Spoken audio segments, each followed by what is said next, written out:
Donald Fagen spent 6 decades pursuing a single sensation. These 8 records gave him long before he composed anything himself. These albums did more than shape his taste. They became part of his identity. 8. Kind of Blue. It is 1959. Miles Davis enters a Columbia studio in New York carrying no chord sheets, no settled melodies, no protective structure. What emerges from those sessions completely reshapes the way Donald Fagen understands music itself.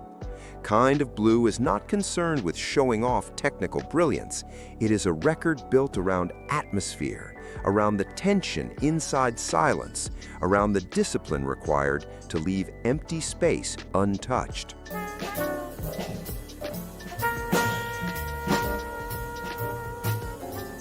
For the young Fagen, sitting in suburban New Jersey, the experience hits him like a personal awakening.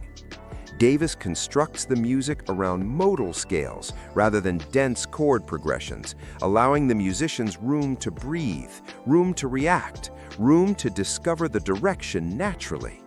The outcome unfolds with calm certainty, like someone moving forward without any need to prove he belongs there. Because Paul Chambers anchors the bass lines with understated confidence, Jimmy Cobb handles rhythm so gently it almost disappears, and Davis performs with a restrained melancholy that cannot be taught or imitated through technique alone. Every phrase sounds deliberate, every pause feels deserved. Fagen internalizes every detail. The message stays with him forever. That sophistication is not measured by complication, it comes from purpose. That music can carry advanced harmony while remaining emotionally exposed.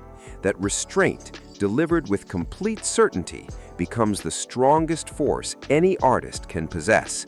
Kind of Blue shows Fagen not what belongs inside the music, it shows him what is better left out. 7. The Blues and the Abstract Truth. Donald Fagen does not merely admire this record, he actively studies it. When Steely Dan enters the studio to create Asia in 1977, Fagen takes Oliver Nelson's 1961 masterpiece from the shelf and presents it to the horn arrangers, almost like a manual. He wants the brass arrangements to mirror this exact sound, tightly voiced, harmonically dense, every section connected to the next with mechanical precision.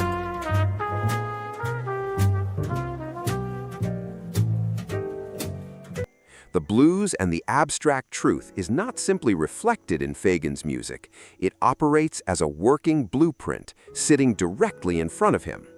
Nelson gathered a remarkable lineup for these recordings. Freddie Hubbard on trumpet, Eric Dolphy on alto saxophone, Bill Evans at the piano, Roy Haynes behind the drums. What Nelson creates with them resembles structural design more than simple arranging. His charts are not additions surrounding the music, they function as the music itself. The horn sections glide through dense, elegant harmonies that sound unavoidable once heard, as if no alternative voicing could ever exist. For Fagen, this becomes the record that permanently changes his understanding of arrangement, not decoration layered onto a finished piece, not orchestration for appearance alone. Arrangement itself becomes composition, inseparable from melody, inseparable from feeling, inseparable from the central idea driving the entire piece. 6.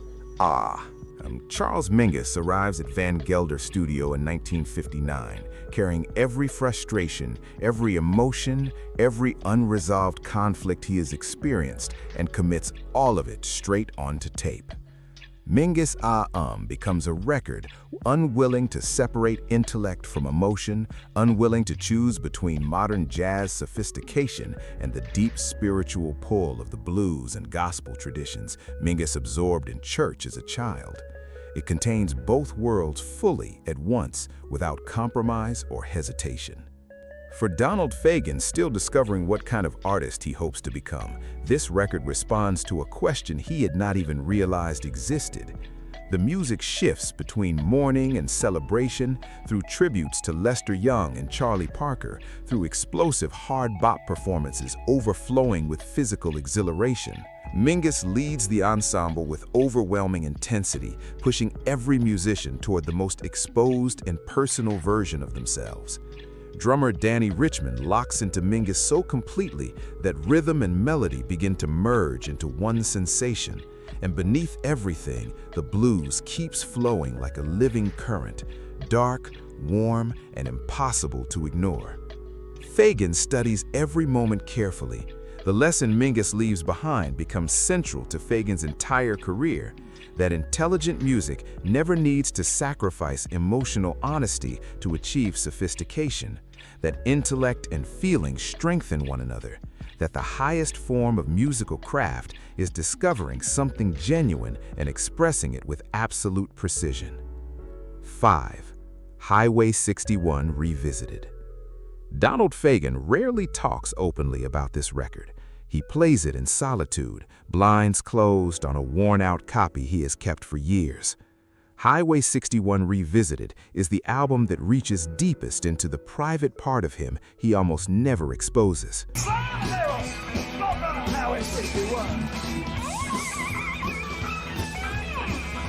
In 1965, Dylan cut it with a loose electric group and a microphone close enough to capture every inhale, every grin, every sarcastic twist in his voice. The sound is completely stripped down. Nothing is polished or softened. Every line lands with total force. What Fagen hears is language functioning at its absolute peak inside rock and roll. Dylan fills these songs with imagery that feels cinematic, surreal, and viciously funny at the same time. The writing leaves you feeling both overwhelmed and electrified at once. The detachment in Dylan's delivery, the refusal to clarify himself, the certainty to stay mysterious while remaining magnetic, all of it becomes permanently embedded in Fagen's artistic instincts.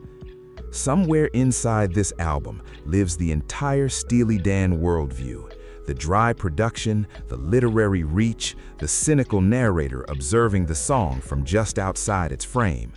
Fagen would never imitate Dylan directly, but without Dylan demonstrating that rock music could carry that level of intelligence and verbal weight, Steely Dan might never have seemed creatively achievable in the first place. 4. Saxophone Colossus. Sonny Rollins recorded this album in a single 1956 session, and the outcome remains one of the most assured and complete performances jazz has ever produced. There are no alternate takes to obsess over, no studio illusions, no overdubs, no protective cushion whatsoever. Rollins simply plays, and what comes out is so melodically inventive, so rhythmically vibrant, so unmistakably personal from beginning to end that Donald Fagen, hearing it as a teenager in New Jersey, immediately realizes he is listening to something unreachable.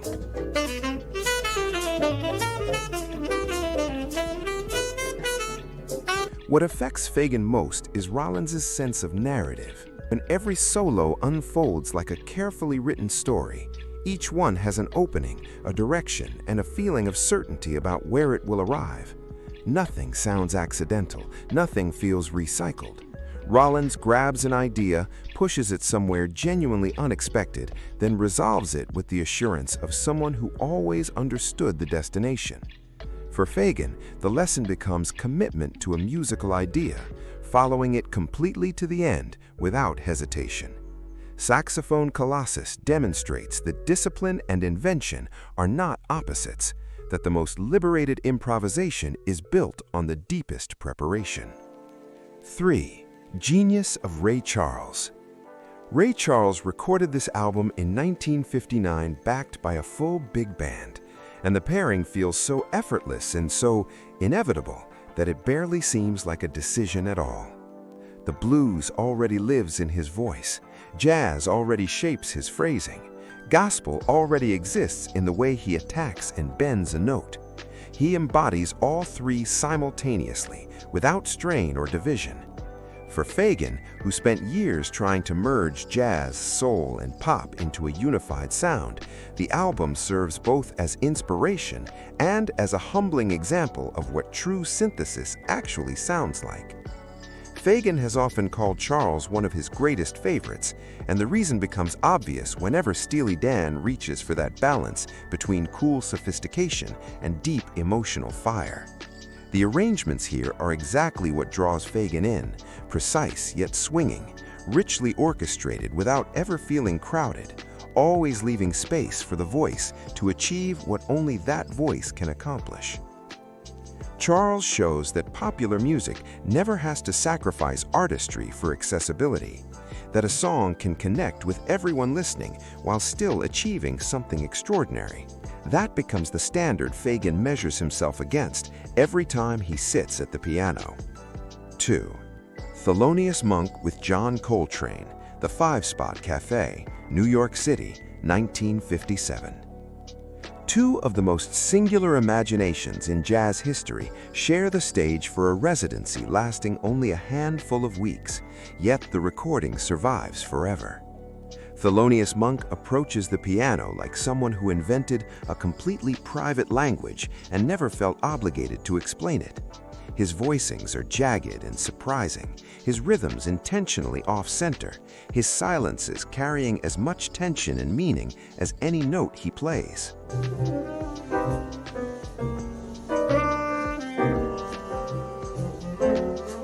John Coltrane, still shaping the harmonic vocabulary that would define the rest of his career, absorbs Monk's lessons in real time. You can actually hear the transformation taking place on the recording itself. What Donald Fagen learns from this album is permission. Permission to embrace harmonic eccentricity. Permission to treat the strange chord, the displaced accent, the note that seems impossible but somehow works perfectly, as a valid and powerful artistic decision instead of an error needing correction. Monk demonstrates that a musician can create an entire artistic identity from what most people would dismiss as wrong and emerge sounding more truthful than anyone else in the room. Fagen's keyboard approach is marked everywhere by Monk's influence, the dense chord voicings, the sharp attack, the unwillingness to sand every edge into something soft and familiar. Steely Dan's harmonic richness did not appear by accident. It came from endless hours spent absorbing this album, from a young Fagen realizing that the most compelling destination is usually the one nobody else thinks to search for. 1. Out of the Cool. Gil Evans released this album in 1960, and people still struggle to define exactly what it is. It belongs to jazz, yet it moves with the weight of classical music. It sounds orchestral, yet it breathes with the intimacy of a small ensemble.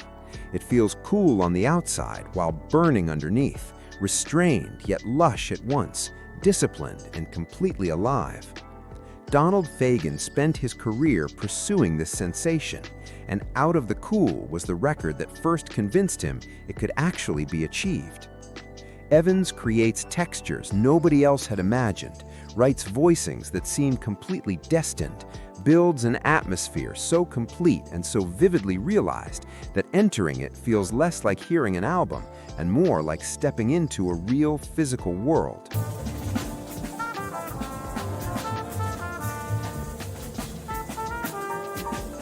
The arrangements unfold with a slow confidence that feels almost tangible. Horns and woodwinds and brass weaving together in combinations that should seem unusual, but instead sound completely inevitable.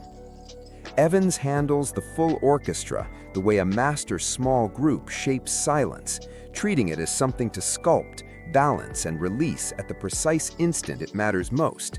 Every texture justifies itself. Every movement feels natural as breath. For Fagen, this stands as the peak, the record that defines how sophistication can exist without losing warmth. Out of the Cool has spent 6 decades whispering to him that the gap between imagination and achievement is the only one worth dedicating a life to crossing. Nearly everything Fagen created exists beneath the shadow of this album. These are 8 albums, 8 spaces Donald Fagen entered as a young man and never completely abandoned.